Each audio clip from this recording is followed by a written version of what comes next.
Hi, everyone. Welcome to Happy to See Me, the podcast that puts the spotlight on the overlooked and underestimated. I'm Erika Casupanan, and if you are a Survivor fan, you're in luck because this is a Survivor-heavy episode. I am speaking with Katurah Topps from Survivor 45, but first, I'd love to start each episode by sharing something I was happy to see this week, and this one is also Survivor-themed. So I just got back from a trip to San Antonio, and I got to hang out with my friend Abraham from Survivor 41. So if you don't remember Abraham, he was the first person voted out of Survivor 41, so one could describe him as the pork chop of the new era. So if you're a Drag Race fan, you know what that means. And if you're not a Drag Race fan, look up what it means to be the pork chop. Anyways, it was so amazing to see Abraham. It's kind of funny because we didn't play a minute of the game together. Also, he was the first person voted out. I was the winner, so we always joke that we're like the bookends of the season. We are so different. We never would have met had it not been Survivor.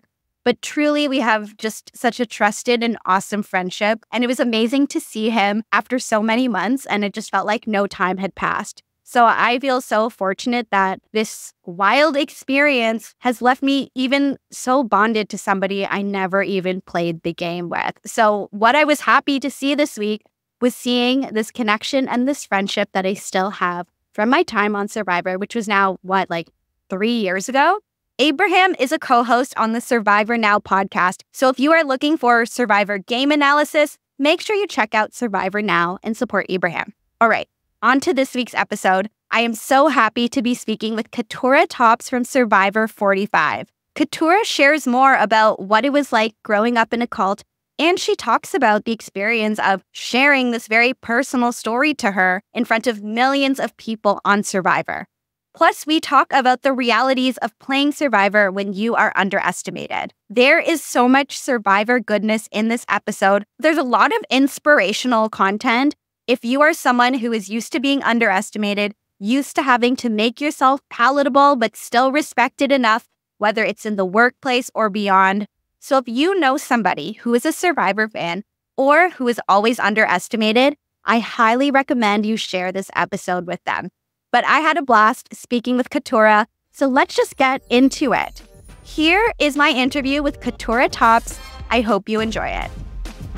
I have had people from my season of Survivor on. I've had some old school folks from Survivor on, but I think you're the first new era person who I didn't actually play Survivor with who has been on my show. No, for real? Yeah. I'm so honored. No, I didn't realize that. Thank you. I know. So I am pumped to talk to you. I mean, there's so much about your story that we can get into. It was like, hello, natural decision to have you on. A billion million things that we could talk about all day. Yes, I'm so excited. Were you always a Survivor fan? Ooh, no. I know everybody's like, oh, I've been watching Survivor since I was 5 with my family. And I'm like, yeah, that wasn't my story at all. Obviously, I don't really have like a traditional family storyline anyway. So as idealistic as it sounds to be curling up with the family on a Wednesday night at like 8 years old, that just wasn't what was in the cards for me. So I actually didn't discover Survivor until 2020. I know, it's terrible. Wow. I know, pandemic Survivor fan. I'm a COVID Survivor fan. Well, so I watched it as an adult during COVID, right? I remember it was 2020. I was a civil rights lawyer at like the #1 civil rights law firm in the country. And I'm only saying that to say the entire world was looking at us and saying, tell us what to do, right? My expertise is in systemic violence to Black people and specifically how police violence affects Black people. So in 2020, when George Floyd was murdered, and we were going through COVID, I was like, oh my God, I want to pull my hair out. How do I escape reality? And I literally remember one night I was at my friend's house up late working on my laptop. And I'm like, what can I turn on to just distract me in the background? And I go on Netflix and I see Survivor. And it wasn't like a brand new concept. Like I definitely known of Survivor and I feel like I've probably watched it or absorbed it through osmosis at some point, but it was like, I've never watched it through my adult brain. And I was hooked, Erika. Didn't get the thing done that night at all. Stayed up watching an entire season, was just like binging it, in love with it. I was like, this is what I like because it captivates my like lawyer analytical brain, but it also is like an escape from my current world. So in 2020, I became hooked.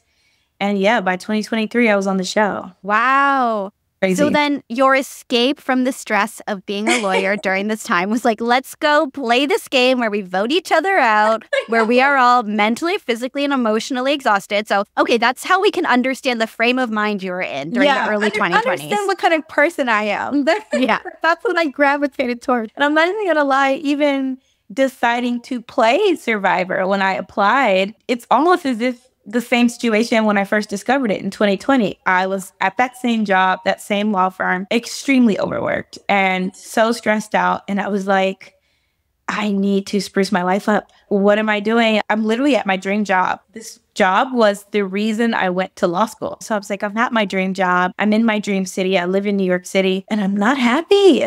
What does that mean? Like how? I thought this was just A plus B equals eternal happiness. And I have it and I'm not joyful. Like I'm passionate about my work and I'm excited and grateful that I have the privilege to do what I'm good at and help my community. But, you know, I had so many girls match with me on these dating apps and then me cancel because I'm working.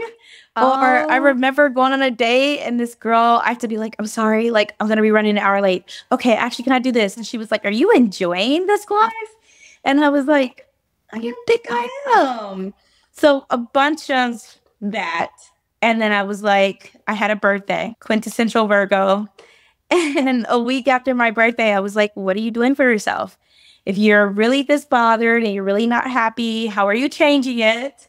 And I was like, okay, well, just do something crazy and exciting. And you know how Jeff is always saying, apply to Survivor, you know? And I think it just crept into my brain because I had Survivor on all the time. Like it was in my house like background music. Okay, wait. How old were you during that fateful birthday? 34. 34. And how old are you now? Just turned 34. I am 36 now. I'm 35. I'm putting my business out there. Sorry, no. I'm 35, okay? Publicly, hello, everybody. I am 35, being in your mid-30s. Awesome. Okay, this all tracks because I've said multiple times on this podcast, I think the coolest people have some type of moment in their 30s where they're like, what am I doing? Let me take a moment to reevaluate everything. Yeah. And then before we started recording, you were saying that right now you're not practicing law. So you're taking some time for yourself. Yeah. So it's not that I'm not practicing law. I'm just not doing it in the traditional sense. So I'm not at a law firm. You know, I'm not exactly practicing in this moment, but like if there's something that comes up, I'm doing like consulting on the side and little things like that. But primarily, yeah, this time is for me. So, okay, if you can think about it as my 34th birthday, I'm looking around, I'm like, what are you doing? Like, switch it up. And obviously within a year, my entire life changed, right? I got on Survivor, played Survivor, watched myself play Survivor, and like told the world about my life and my background. And then had millions of people being like, what the hell? Katurah? What? And so now I'm in this moment where it's like, what do you do with that? Do you just say, okay, let me go back to that law firm. I got my break. I'm ready to jump back in. I think the answer for me is no. What I've been telling myself is the entire time I've been, you know, living and functioning, making decisions, I've been kind of figuring out my own way. Like there's no one that has my exact story. You know, hopefully nobody else will. Yeah. But the point is, by like doing what I feel in my heart, I end up in places that feel best for me. And so right now I'm just expanding that brand. I'm writing a book. So that's really cool. Yay. Like I know I've never even thought about doing that before. And it's just so many great opportunities are happening. But mostly I'm going around and I'm speaking with groups of women, lawyers, corporate people, survivors of trauma in all different forms, and just kind of reminding people of the power of first, like, telling our stories, and then resilience. And just we can create our own paths and we'll be fine. Oh my gosh, love all of this. I can relate to so much of this because really, I was a Survivor fan since I was a little kid. I know you were saying you got into it in 2020, but okay, both of us fans of the show before we get on the show. Yeah. When you are preparing for the show, I think that a lot of people don't realize this. When we prepare for the show, we think so much about the game and knowing the game so well. And the thing is, the game is a fixed amount of time. Yeah. And what you don't realize is everything with your life and your identity that comes out publicly while you're on the show and after the show, you can't like put that away after. You cannot. You can no longer become Katurah who's never been on Survivor. You can no longer be Katurah who didn't share her story of growing up in a cult. That is all out there forever, and you don't really mentally prepare for that. But then it's this opportunity to really shape this new identity for yourself. When you told the story on Survivor about growing up in a cult, was that something that you talked about a lot in your regular life? Did your friends or your colleagues know about that? Or was that a whole new level of sharing? Erika, I had never mentioned that ever. Wow. The only people who knew about that, even in its slight existence, were my family members who were there with me, and probably 2 or 3 close friends who I view as family. That's literally it. So I've never told anybody else. And next thing I know, I'm saying it out loud with millions of people watching. My phone was going crazy. My messages, my texts, people who've been working with me in law firms and been my friend in a professional space and known me as a colleague, a friend, acquaintance for years are like, wait, what? I had no idea about any of this. And you're right, you cannot put it back in the box. It's one of the scariest things I've ever done in my entire life. I didn't even know that would be scary. I did not go to Survivor even planning to tell it. I was like, I won't say this at all, because how does that come up? And that's exactly why no one in my life had known about it, because when do you casually throw that in? You know, like, hey, we're having brunch, by the way. Yeah. Yeah. Ever heard of child brides? No? Yeah, exactly.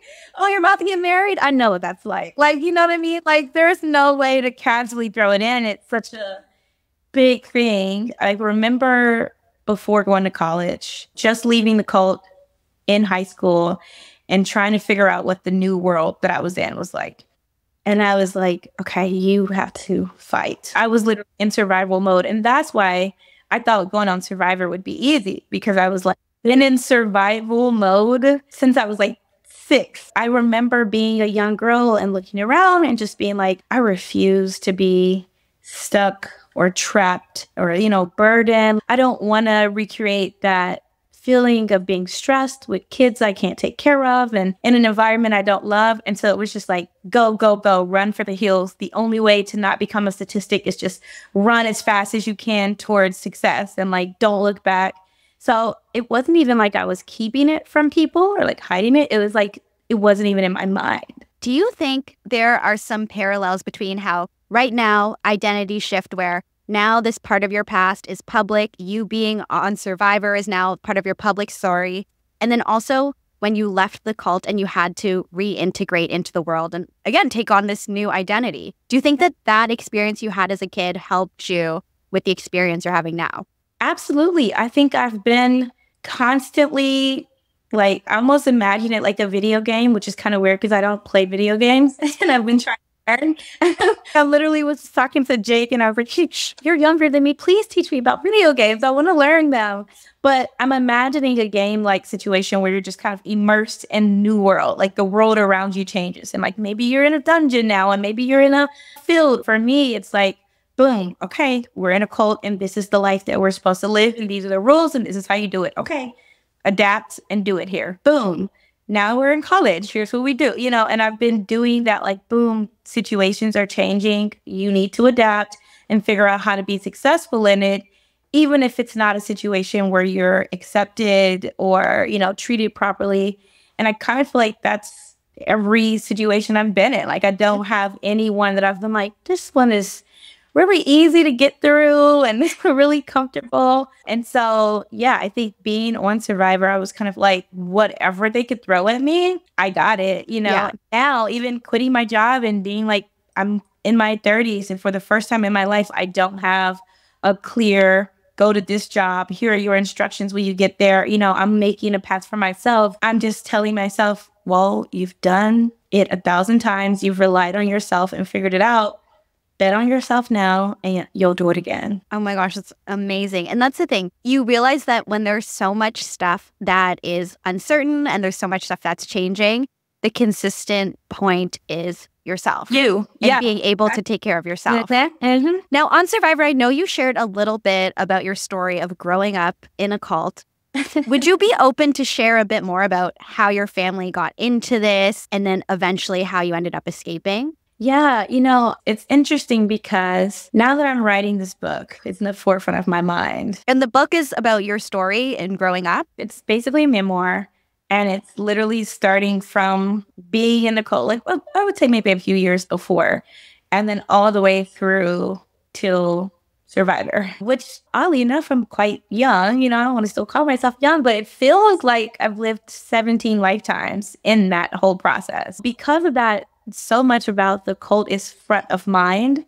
And now I also have this public image where people are saying, wow, you really impacted me. And whoa, I didn't even know that I needed to see you say that. And then you said it and I felt seen, I felt heard. And I actually didn't think anybody would care about it. It's kind of like, you say something random, you're like, nobody's going to care about this. Because I was like, who can relate to this very specific story? And it turns out that so many people did. They were like, yeah, I wasn't in a cult, but I know religious trauma.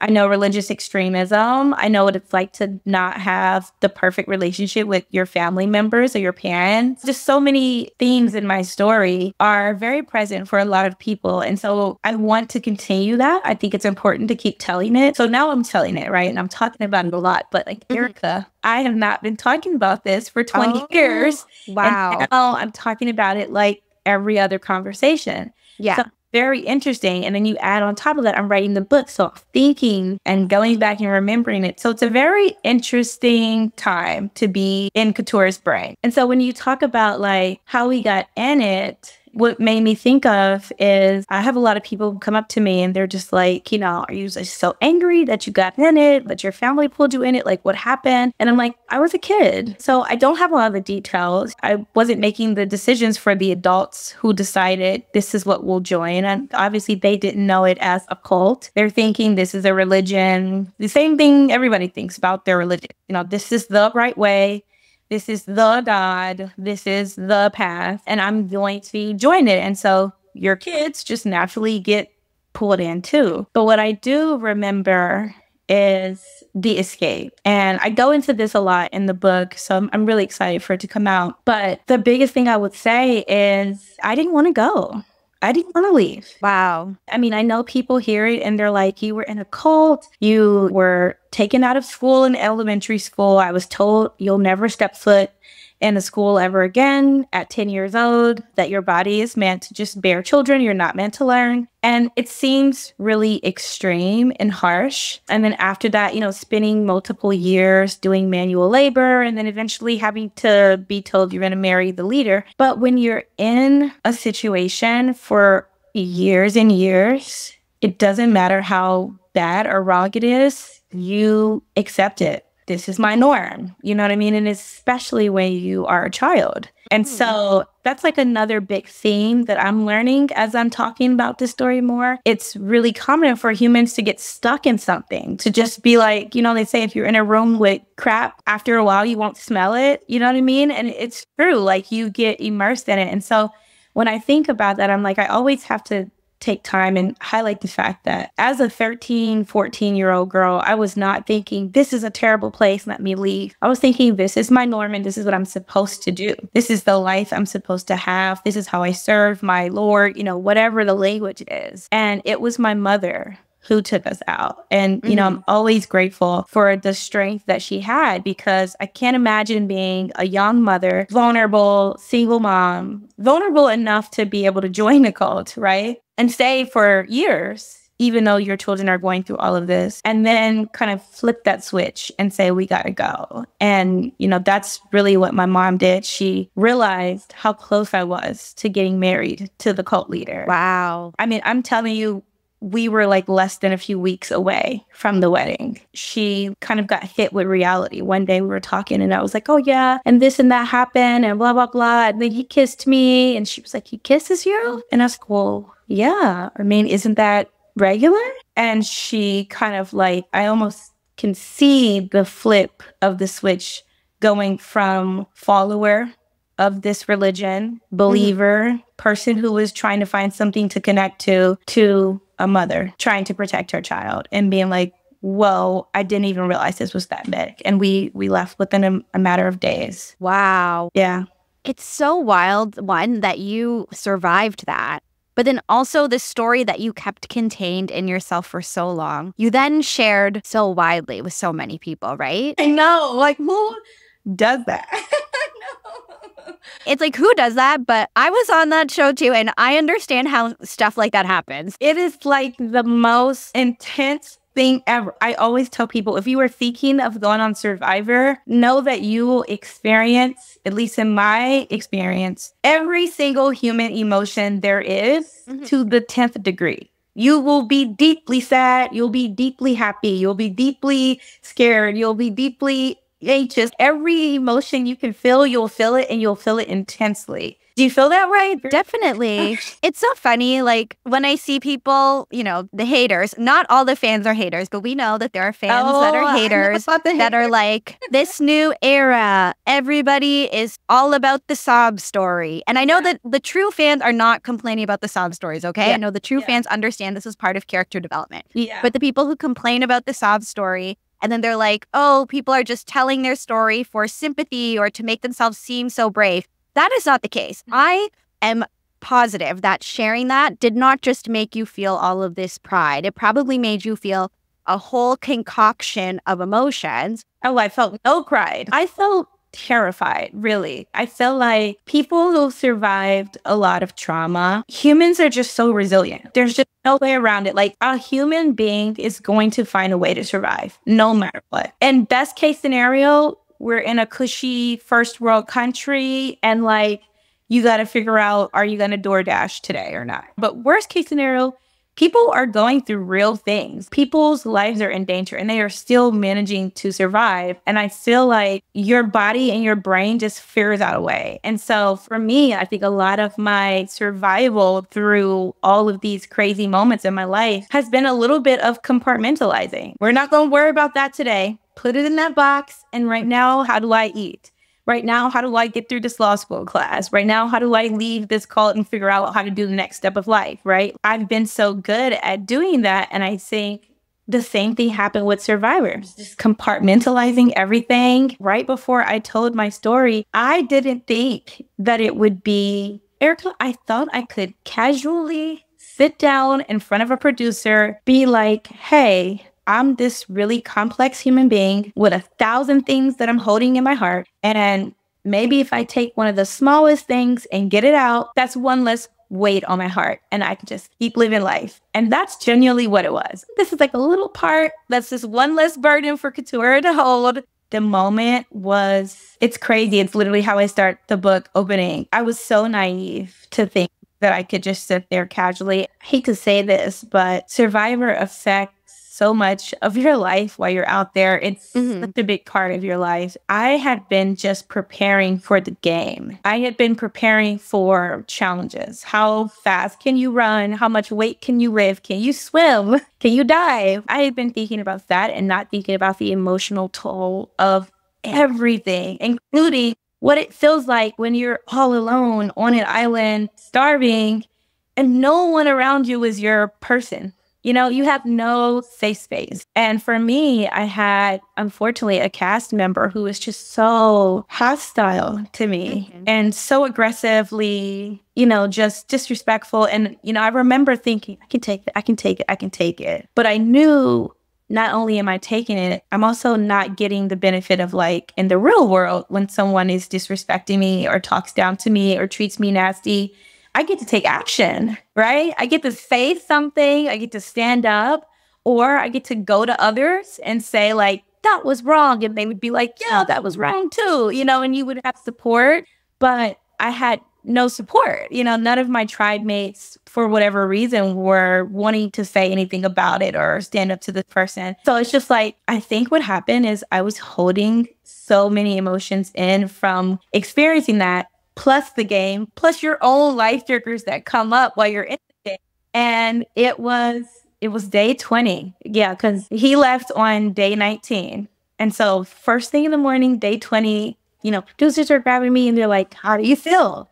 You must be feeling excited. Like, everybody knows this had been my bully for 19 days. They're like, okay, he's gone. Like, how do you feel? And I was totally expecting that I was about to be jumping up and down, making a scene, like, hell yeah. And instead, I just broke down, just started sobbing. Everything I've had to feel and hold and be this perfectly put together thing, walk on eggshells. And if you say one thing out of line, that's going to be used as the justification for extra or whatever else. And I just felt so depleted. And I remember thinking, I don't know anything about this game.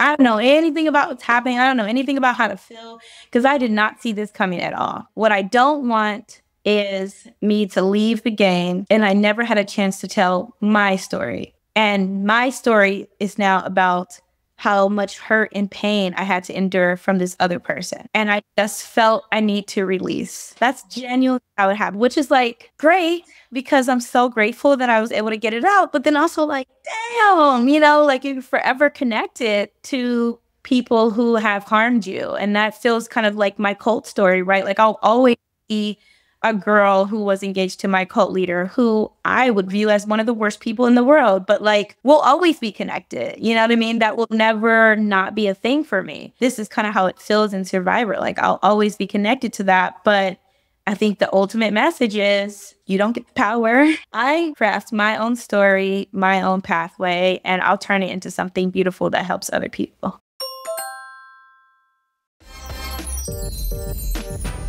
That is amazing. I think especially on reality TV, I understand now. And what I always tell people is there's the difference between the show and the story that's told about you on the show. Your story on the show was so connected to how you felt about another person. So that's one thing, but that's completely different from the actual experience that you had when you were sitting in the sand, sleeping there, going to tribal council, riding the boats to challenges, all of that stuff. Is this where you compartmentalize again, or how do you reconcile between the TV story and your real story? That's a good point. I think I'm still working through that. Yeah. That because, it's wonderful to be able to say that, yay, I made it on every episode. It feels good to be able to say that. So I am grateful that there's an arc, right? That you can see various forms of me. I'm a really big advocate for tell it like it is, tell the whole truth, even the ugly and the dirty parts, because that's just, everybody has ugly and dirty parts. But, it's weird when people come up to me and if you watch just the first 6 weeks of Survivor, you don't know anything about me beyond just my connection to this other person. And I got cursed with being funny. So it's like, we're going to highlight that because it's funny. And like, people genuinely come up to me and they're like, I loved your back and forth with Bruce. It was so hilarious. You were so funny. And I'm like, that was the best time, Meanwhile, I'm like, I know that I was like, you don't have anybody else to talk to, so say it in your confessionals. You don't have anybody else who's going to understand what you're going through or even stand up in your social dynamics. That's really what a tribe is. It's just like we create a social structure and we decide who's in power and who's not, and I was not. And so it's like, well, that sucks, but like, I'm a Black gay girl. I know what it's like to be the least valued person in a space. I know what it's like to be the person that people see stuff happening to and don't say anything about it and keep quiet because it doesn't benefit them or it doesn't affect them. So why should they, right? I know what that's like. And I was literally saying, I'm determined to not let that bring me down. So I view it as like a blessing and a curse. It's not really like something I'm like, oh, run away from. It's more just like, it is what it is. I can't harbor any like personal anything about it. It's more just like, whoa, maybe that was the universe way of setting me up for this really incredible new pivot in my life. Because I can tell you, I never expected this. Like, I never expected this, like how big of a platform Survivor is, how many people know me now and come up to me and tell me, you mean so much to me and it's so important that you said this to me. And I have probably thousands more people saying to me how important it is that I'm talking and sharing my story and inspiring people rather than it was so funny when you were fighting with that other person. I totally hear you. I feel like so much of the conversation about my game and my edit was about how the first half of the season, I didn't talk at all. And then everyone just made these assumptions about I must be shy or my personality must be whatever. So I think that in the moment, I would think so much about it. But then now I'm like, people can think whatever they think. It's fine. Yeah. Similarly, it's like the people who watch the show and relate to you, that will resonate and that continues on. There's going to be another season with another meme and another rivalry or whatever. People who only pay attention to that will move on. But everything that you did around showing your heart and your authenticity, that's what's important. And I think sometimes in order to take the unbelievable step, you need the unbelievable thing to make you take that step. If you had thought being in this position where you were always in conflict got you to share this moment that is now changing your life and is probably changing everybody else's life, you would have not have believed it if someone told you that. It's like a cosmic joke. I'm like, okay, universe, I see what you were doing, but next time just tell me. Like, I'll just do it. It's like, I don't need all of that before I get there. You know what I mean? So no, I feel the same way. It feels kind of just like everything else that's happened to me. Like, we go through things and like, not that we want those things to happen, but when you come out on the other side, you're so much stronger and you're so much more resilient. I'm telling you, I'll never walk into a situation like that again, naive to like the kind of individual dynamics that could happen. That is the last thing on my mind. Literally last thing on my mind. I am telling you, I had notes and notes. I'm a little bit of a crazy type A lawyer. And so before the game, I've written out all these notes of like, here's a situation. What would you do? I had planned all these scenarios and none of those scenarios included anything that happened to me on my actual experience. I totally relate. I think I was the type of person who was a big planner. And then you go on Survivor and I'm like, nothing goes to plan. You have no control over everything. I'm just going to go with the flow from now on. Yep. Throw the whole damn notebook away because it didn't even matter. On this podcast, I talk to people who have been overlooked or underestimated in some way. How did you use your experience being underestimated help you navigate the game and also life after? I think the underestimated part was probably one of the easiest parts that I could anticipate. Because, like, I knew going in, I'm like, you know how I think you said during your season, like, I'm a smaller woman. I am a woman. And, like, I know what it's like to be in spaces where people just kind of see through you or, like, just discount you, not even intentionally, just automatically. And I feel like that's what it's like to be a Black girl sometimes. Like, you can be in a room and I've literally had multiple times in life where I'm just like, they don't even see me. Like, I'm literally standing right here and you still can't see me. So I knew that if I took advantage of the fact that I could be looked past and underestimated, it would help me get further in the game. So the first thing I decided was, I'm not going to tell people I'm a lawyer because, you know, if you look at me, you're not expecting lawyer. Only 2% of all the lawyers in America are Black women. So extremely low numbers, right? And like most of the time, I'm walking into legal spaces and getting assumed to be the defendant, assumed to be the person who's done something wrong. I knew people would not look at me and think lawyer. And so I'm like, if I say, oh, never mind, actually, I'm a lawyer and I work in New York City and I work at this big law firm, I'm like, that is going to put such a target on my back. It's literally going to be the justification that people use to get me out. I knew I didn't have that liberty to be able to do that and people would be like, oh, cool, no biggie, that's normal, keep going. For me, it would be like, what's going on, why? And so that was my first thing, just don't tell people I'm a lawyer, pretend that I'm just this small town girl from Missouri, and I'm a Missouri native, and just kind of play along and float along. And I think that worked to an extent because there's two problems with that. Some of that thing that I did not anticipate. One is I've been a lawyer for almost 10 years. I am used to, in the world, taking up space and being big and saying, I deserve to be here. I'm going to not shrink myself down, right? I'm almost practicing that constantly as a person who the world views as should be shrunken and devalued. Because of that, I got really good at it. So I'm the girl who's walking to the front of the yoga class because you're going to see me here. I'm the one who's leading the meeting. I'm the one that's taking up space. And I like that because I feel powerful doing that. And I feel like I want women to know we get to take up space. We're allowed to be loud. We're allowed to take up space. And then it was like, well, if I just change what I'm going to say on Survivor and I say I'm not a person that takes up space and I'm very quiet and small, that doesn't change the energy. So because of that, I felt very indignant when people would step over me or belittle me. And I almost forgot to be in that character. And that was what I underestimated, how hard it would be to mentally and like in my body change into someone who's comfortable being shrunken down, not speaking up. So that was like the first flaw. And then the second thing is just like, it sucks. This is what I tell everybody, even if it's your strategy. And I genuinely do think that that strategy was effective because it helps me get further without people noticing or catching flags. Even if it is effective, don't do it. It's not worth it. It's not worth it. I mean, I did it, and I still get people DMing me saying I didn't deserve to win. So, but you did it in a way where like there's still at least one other person around who can see you, right? Like you had Heather, you had at least close allies who you can say like, I'm shrinking myself in front of these guys who don't really know the weapon that I am, but there's someone else who can see it. For me, it was like, I'm doing it for everybody. I literally always say like I'm the only person who went 25 days in Survivor with like 0 close #1 allies. When I think back to it, I'm like, never again.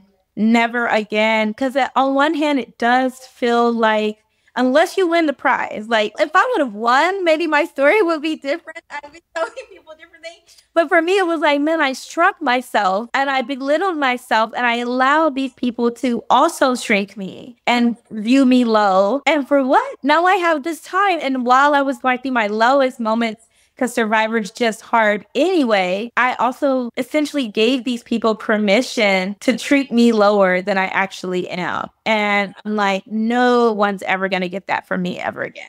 No, I will walk in. If I ever play again, fine. You want to view me as, damn, that's a really smart, sharp woman who's done so much and she can kick ass. Get her out of here. Fine. We'll have to figure out a way around it and I'll have to like slay another way. But like, I feel like it was one of the biggest things I regretted because I remember those moments and just feeling like it's also an identity conflict. Like, who am I? What am I doing? And it took me back to being that vulnerable person. Like when I was a child, when I was in a cult where you are in a situation that doesn't feel comfortable for you and the people around you aren't going to be safe spaces. They're not going to be something that you can look to get out of it. And I was just like, maybe just based on my background, that just felt so icky. So I'm like, if y'all ever see me on TV again, just put like bad bitch at the bottom of my name. Like, I'm fine with it. Like, it has to be. They need to know.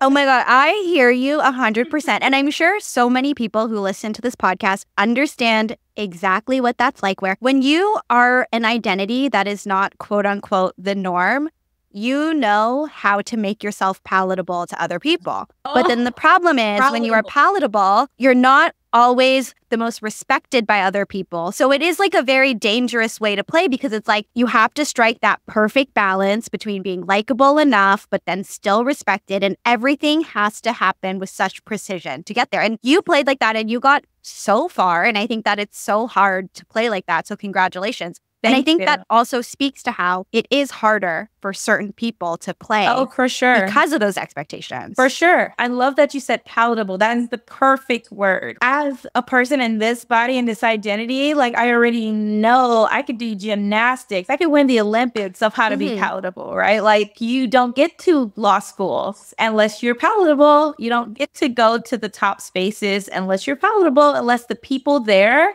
can feel comfortable with you. And like comfortable with you means different things for the people at the top. And it most often means don't outshine me. Don't make me feel intimidated. And for Black girls, it means don't be angry. Don't be scary. Don't be the girl who's like, oh my God, are you about to be ghetto? Are you about to be loud? Right? Like, and so I'm constantly making myself palatable and justifying it with, but I get this on the other end, right? Let me just get here so I can get this. And it works. It's great. Like I'm a lawyer. It ended up working. I was able to get to these top spaces. But I think in Survivor, it's just a whole different God, it's like society on crack. It's literally everything you see in society, it's in Survivor. And like people don't want to acknowledge that or talk about that because like people want to be like, oh, my favorite players and da-da-da. Every single thing of society is in Survivor because Survivor is a social experiment. It's literally saying take a group of people who already know the world and the society that we live in and then tell them, make your own society. And there's no rules. And whoever you want to be in power can be in power. Whoever you want to not be in power cannot be. And like humans are going to naturally duplicate what they know. So that's why we have that whole thing of the women always get voted out. Like we live in a patriarchal world. Like it's very common that the women would get overlooked. For somebody like me, you go in playing defense. You know, you don't get to step in playing offense. And I had that in my mind. I was like, we have had 44 seasons of Survivor and a Black woman has won twice. I don't think that's an accident. I think that's because our society is our society. And I was like, yeah, I'm going to be as low as I can and do what I can to make sure I get through. But yeah, ultimately, not my vibe. Never again. Yeah. And you know what? I think there are elements of society, but it's also not real society because on Survivor,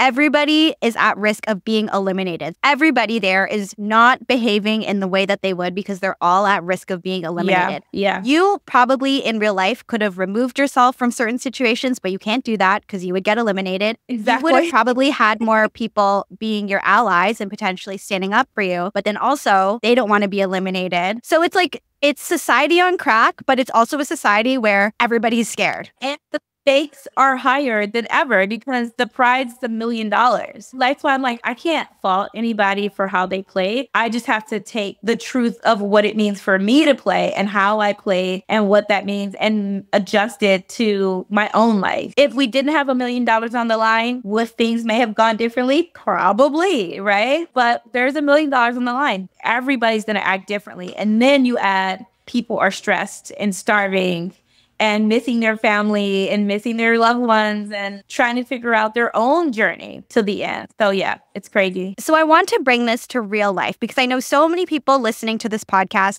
have probably had that same experience where they are too much in some ways or they're not enough in some ways. They're trying to strike that balance. So for anyone who is navigating this, whether it's at work, in their community, with their family, what is your advice for someone? That's a great question because I feel like it happens so much with so many different types of people, right? It's like you could be too much for anybody, no matter who you are. Depending on the context, you could be too much for your job, your environment, your church group. I would always say, like, just be true to yourself. You will know, right? Like, you'll know moments where you're like, all right, I'll tone it down a little bit to get this job. And then after that, I might be able to go back to my regular self, right? Like I've had jobs where I'm like, let me change my hair so I can just get hired. And then when I'm there, I can like wear my hair naturally and be who I am. And like, that's a decision I made because I'm true to myself. Sure, I may be able to make this small sacrifice here, but it'll be a bigger output later and I can help other people in different ways. So I would just say use yourself as your guiding light because I feel like we all have that thing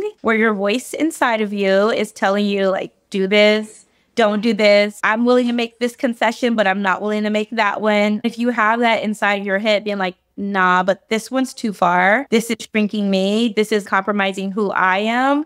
Then I'm not going to do it. Listen to that voice. Yes, it's so true. It just don't worry about playing by anybody else's rules. Yeah. Figure out what is important to you and then play by those rules all the time. Agreed. 1,000%. And I feel like if you do, I mean, just speaking from personal experience, it has a way of always working out, right? The thing that sucks and the thing that's the most painful is when you're not true to you, when you are being something completely different and you're allowing yourself to do stuff and be in spaces that aren't true to you. The moment you're like, actually, no, this is not for me. And it's okay that some things are not for you. It's okay that some spaces are just not for you. Once you realize that and you're able to say like, let me walk away, everything's so much better. Yeah, it's so true. You don't need to be enough, quote unquote, for anybody else. You just have to be enough for yourself. Yeah, exactly. Oh my gosh, it's been so amazing talking to you. I want to know, what are you up to, life post-Survivor, and where should people follow you?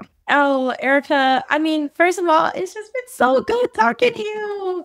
I'm so happy we had a chance to connect. Life post-Survivor is great. It's really great. I mean, everything I talked about of like standing up and living in your truth and like getting away from those spaces that you feel within yourself are ideal. I'm kind of putting that into practice right now, like in real time. So I am just being more vocal about my story and making sure that I use it to continue to help and empower people. Obviously, like I made an entire career helping people as a civil rights lawyer, and it's been one of the most rewarding things I've ever done in my entire life. And I'm so proud of it and passionate about it. But I was so nervous, like, how can I still do it if I'm not at a traditional law firm and I'm not like doing the exact stuff along the way? And it turns out that kind of following your own path has a different level of joy and excitement inside of it. Like I thought I reached the joy, that my dream job. I was like, whoa, this is crazy, especially from where I started. Like being at a civil rights law firm in New York was like, what? How did we get here? And so leaving it and stepping away from it and doing something crazy, like going on an island and playing Survivor, it seemed absolutely crazy. But it turned out it was like one of the best decisions for me. And so, yeah, I am going around speaking to groups of people, helping people feel empowered and motivated, inspired, reminding people of the power of human resilience. And I'm working on writing my book. So, yeah, you can follow my journey on Instagram. I'm Haute Couture, which is HAUTEKATUR. And then I'm Katurah Topps on everything else. Oh my gosh. Katurah, thank you so much for joining the podcast today. Erika, I have been wanting to get to know you for so long. You're so cool and so chic, and I love the purple hair. Thank you. I love everything about your journey. I feel like you are one of those women that has that story of, yeah, keep overlooking me. Good luck, buddy. You'll see in the end, right? And like so many women, so many people in general have that experience and then have those wins on the other side, but don't realize they're big wins. And like, we don't need to win $1 million for us to have those big wins. Like the wins are the moments we stand up for ourselves. The wins are the moments we know ourselves and are able to say, I don't like that situation. Let me walk away from it. Or I know me enough to know I can exploit the situation, get what I need, and still go back to being who I am and who I'm comfortable with. So it's really cool to watch you. Thank you so much. And honestly, sometimes the win isn't the win on paper. Sometimes the win is just being open to something new and unlocking this new chapter that you never expected. So I think that the win for you is now being able to help people in a new way by sharing your story and by being vulnerable and by being authentic. So I am so excited to see what you do next. Thank you so much. And can we say just at the end, let's go queer people? Let's go. We love queer ladies here. So nice to be queer. It's crazy how the Survivor didn't even like show that I was a queer woman until I think like episode 11 or 12. It doesn't come out, but it's like, yes, for queer representation. Like we are here. We've always been here. You just didn't know it. You didn't see us, but we are still here. And it feels really good. So yeah, yay, queer people. Yay, queer people. It was such a blast chatting with Katurah. So make sure you share this episode with any Survivor fans you know. Now, I'd love to end each episode by answering a listener question.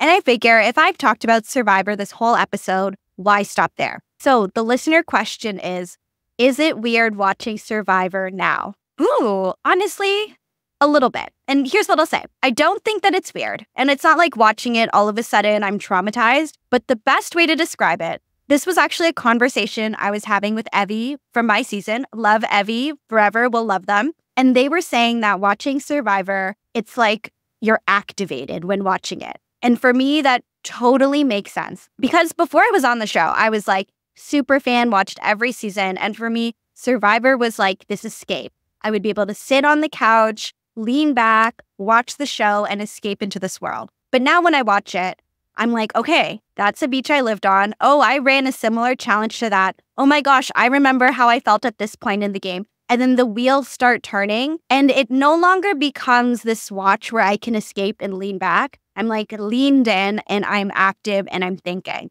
So it's really just a different type of watch. I think it's one of those things now my relationship with the show changes a little bit. As I said before, it's no longer the escape. It's something that I now think a lot about. My mind is really on whenever I watch the show. So I just watch it in different contexts now. So I think that now I'm more chill about watching it. I'll put it on in the background, so maybe I distract myself from thinking about so many things. So It's not necessarily bad watching the show, but I would say it is different. But I will always be grateful for Survivor and for the experience and for all of the people I got to meet as a result of the show. So thank you so much to the listener for asking that question. And thank you for tuning in to this week's episode. I would love if you could subscribe, rate, and review the podcast wherever you get your podcasts. It really helps new listeners to discover the show. And if you haven't already, please follow us. We are on Instagram, TikTok, and YouTube. It is at Happy to See Me Pod. Thank you so much for spending some time with me this week, and I will be happy to see you next Monday.